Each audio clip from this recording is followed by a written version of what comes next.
Hi, I'm Ken Griffin, and I'm running for governor in the state of Texas in the year 2010.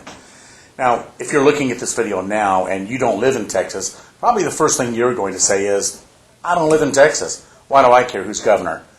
Let me tell you there's three very good reasons why you should care, and here's the reasons. There are many aspects to the plank or to the platform that I want to accomplish as governor, but here's the three main ones that we're going to be looking at.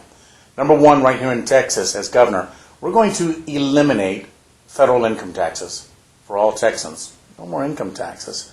We're going to eliminate property taxes in single-family residences that are owner-occupied. So if you live in your house, you don't have to pay taxes anymore. That's a done deal. It's gone. And the next thing we're going to do is we're going to bring gasoline down to $1.50 a gallon or less. Those are three things. Now, if you lived in Texas, wouldn't you like those things? I'm pretty sure that answer is going to be yes. But if you don't live in Texas and we eliminate federal taxes here in Texas, how long do you think it would be before someone in your state, yourself, says, hey, those Texans aren't paying federal income taxes. We don't want to pay federal income taxes.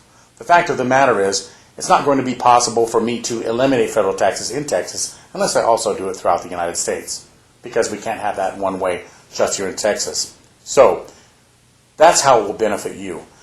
What I'm going to ask of you right now is, I'm going to ask you to listen, invest 5 minutes of your time, maybe 6, into this video. We're producing a number of videos, and our objective is to get possibly 200 or 300 of these videos on the internet for you to look at. And what I want to do is, you can see I'm moving around, I'm a little informal. I'm not familiar with video broadcasting, and I'm not what's the word I'm searching for? I'm just not that formal. I want to talk to you right now just like you're sitting in front of me. And each one of these videos will have a certain subject matter that we're going to be dealing with.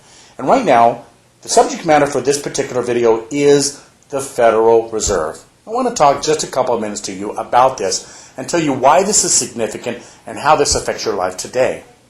You and I have watched television on numerous occasions, and we hear the Fed this, the Fed that, the Federal Reserve. We hear about the Federal Reserve upping interest rates and doing this.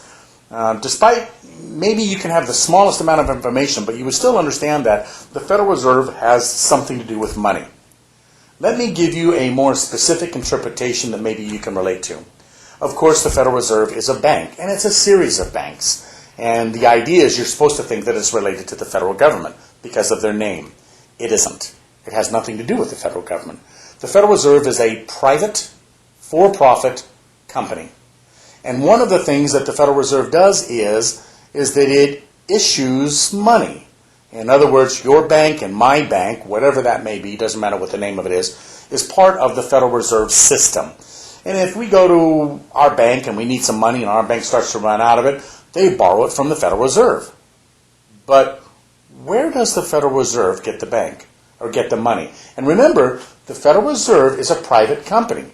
Also, so that you know, the Federal Reserve is called a bank of issue. A bank of issue. What that means is the Federal Reserve can make as much money as they want with no accountability to anyone. Not to Congress, not to you, not to me. Well, before we go too much further, I would like to ask you exactly what is money? What's money? Now, maybe you're going to pull out some of those green things, those paper things out of your wallet and say, well, this is money, this is money. Okay, for the time being, I'm going to say that I accept that. But how do you and I get money? I say that there's only two ways that you and I can get money. We work our rear ends off for 40 hours a week or do whatever it is that we do, and we trade our time and our sweat and our labor, and we get so many of those dollar bills or 20s or 100s or what have you. And then the second way that we can get money is rob a bank. Well, I'm not so certain about the robbing the bank thing. That kind of, I have a problem with that with my ethics, so I don't want to rob a bank. Okay? So the bottom line here is, and I'm hoping you're going to agree with me, that money is something that we work for. We trade our labor for. So let's go back to the Federal Reserve.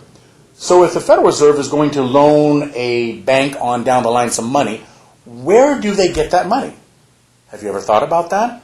Do they borrow it from other countries and other places? Well, maybe some of it, okay, a very small amount. But the vast majority of it is printed. It's just printed. It's paper, cotton paper with green ink. So let's say if I'm the owner of the Federal Reserve, my name happens to be David Rockefeller, and some member banks want to borrow $20 billion. I look at my accounts over here. I don't have $20 billion. What I do is I make a phone call. Hello, printers, Treasury Department, print me up $20 billion, will you? Thanks. That's it. The money is printed. Now, did he trade his labor for that money? No. So it really doesn't qualify under our definition. And also, to add insult to injury, so the guy knocks at the back door, okay, Mr. Rockefeller, here's your $20 billion. And Mr. Rockefeller pulls off a couple $100 bills and says, here you go, there's a bill. So that stuff that we call money, with the richest man, one of the richest men in the world, worth trillions of dollars, he paid zero for it. He didn't spend any of his time. Okay? This is called fiat currency. Fiat currency. And you need to think about this. Because tell me why, I hope that there's a million people listening to this now. Is there one single person that can tell me how it's fair or how it's right that you and I, to get money, have to work our fannies off, and for the richest people in the world, and it's not just David Rockefeller, there are dozens of other people in the world that control central banks of this nature. For the richest people in the world, worth trillions of dollars, they simply make a phone call and have it printed. Is that right? Is that correct? And then, now, let's make sure we understand this. To add insult to injury, the Federal Reserve loans that to the banks loan it to us, and we have to pay it back. We have to give that money back with interest. With interest. So we have to work to pay that money back. So what does that mean? This is a problem. This is the source of the national debt. Did you know that every single penny that you pay in federal income taxes, every single penny, and this has been known since the time of the Reagan administration, does not in any way benefit the United States in any way. It doesn't pay for products, it doesn't pay for services, it doesn't even remain in the United States. Every single dollar that you pay in income taxes goes to pay the interest on the federal loan from the Federal Reserve. Not the principal, just the interest. Now, why is that necessary? That's a problem. It isn't necessary. So as a result, we've all heard of the national debt, or we've also heard of the deficit. Each year we run a deficit, we don't have enough money, where the national debt is trillions of dollars. Is this really necessary? Why am I telling you about this? I'm telling you about this because of politicians, because I want you to understand, and I'm hoping you're going to agree with me, most politicians are, let's see, what's the word? Oh yeah, liars and thieves. Liars and thieves. And they're not working for us, and they don't have our best interests in mind. And how do I know this? Because there is a way in which we can have the same result as the Federal Reserve. We can get all the money we need absolutely free. Because, after all, David Rockefeller gets it free. Why can't we get it free?